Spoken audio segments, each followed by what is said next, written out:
Hola chicos, hoy vamos a tener nuestra segunda sesión de filosofía latinoamericana. Empezamos en la sesión anterior con Sor Juana Inés de la Cruz. Hoy vamos a ver otros autores. No vamos a profundizar mucho en el pensamiento de ellos, sino los vamos a conocer un poquito. Y es importante entender, recordemos que la filosofía siempre la hemos visto desde una visión eurocéntrica, porque los grandes pensadores se encuentran ahí, y sí se puede hablar de una filosofía latinoamericana, pero que es necesaria repensarla en nuestro contexto como tal. Nuestros primeros autores van a ser, digamos, influenciados, muy influenciados dentro de la filosofía europea frente a la Ilustración, porque se presentan en un proceso de que se da la independencia en Latinoamérica. Nuestro primer autor es Andrés Bello. Andrés Bello es el famoso maestro de Simón Bolívar.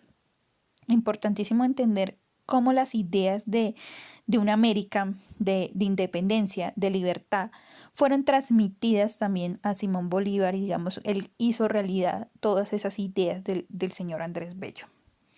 Fue un filósofo y político venezolano, considerado uno de los humanistas más importantes de América Latina, fue el maestro de Simón Bolívar y tomó parte del proceso de que culminaría en la independencia venezolana. Su formación filosófica se inicia en Venezuela y se profundiza en Londres, Inglaterra, donde se familiariza con la escuela escocesa y la filosofía del sentido común. Es muy importante entender que la mayoría de los criollos o de las personas pudientes durante la colonia que podían asistir a la universidad iban a Europa a estudiar. Y ahí fue donde se empaparon de todas las ideas ilustradas que llevaron, digamos, a todos los procesos de independencia en América Latina.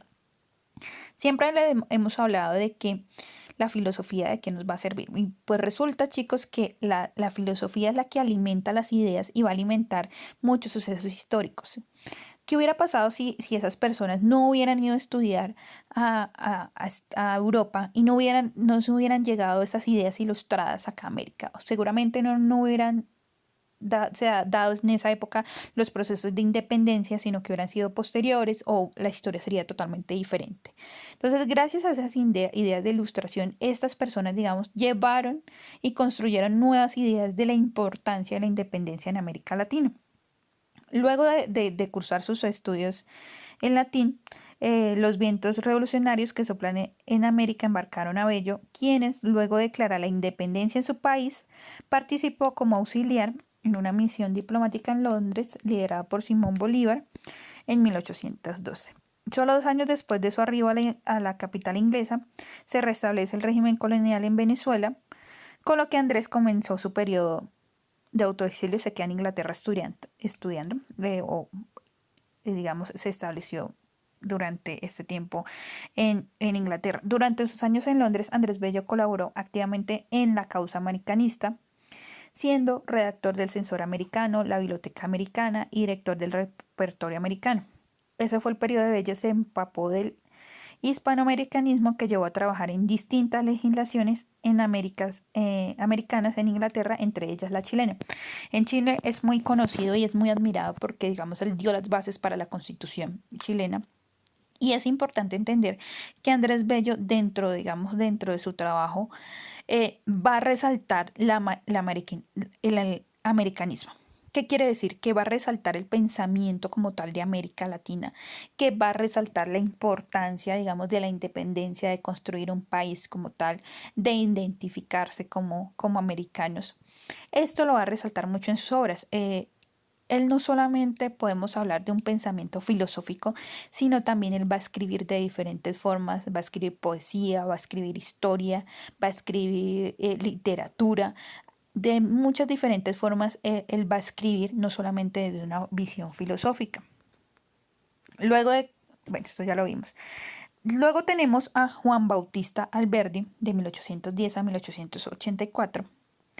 Fue un intelectual artista y filósofo argentino, se le considera el autor intelectual de la Constitución Argentina de 1853.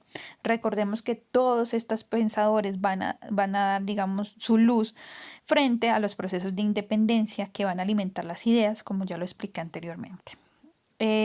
Fundador de la generación del 37, es una corriente intelectual adherida a la democracia liberal, y es que es muy importante para dentro del pensamiento de Bautista es que él le va a dar importancia a la democracia, ¿sí? Que él piensa que la formación de un Estado debe estar cultivado de la democracia, que debe estar sustentado también frente a la división de poderes, y que la única forma, digamos, de que un Estado funcione va a ser a través de la democracia.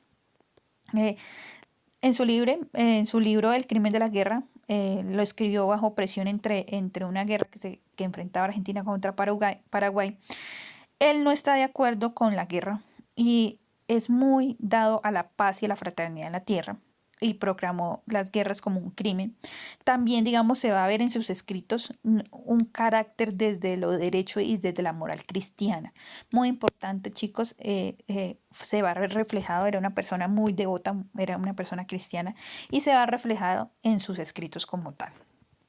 Luego tenemos a Justo Sierra, de 1848 a 1912.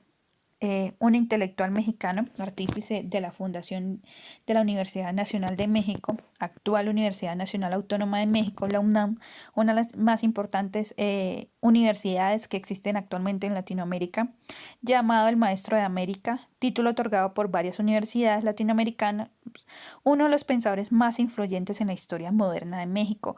Es muy importante entre la pedagogía este señor, porque este señor le va a dar mucha importancia a la educación, no solamente desde la universidad, sino también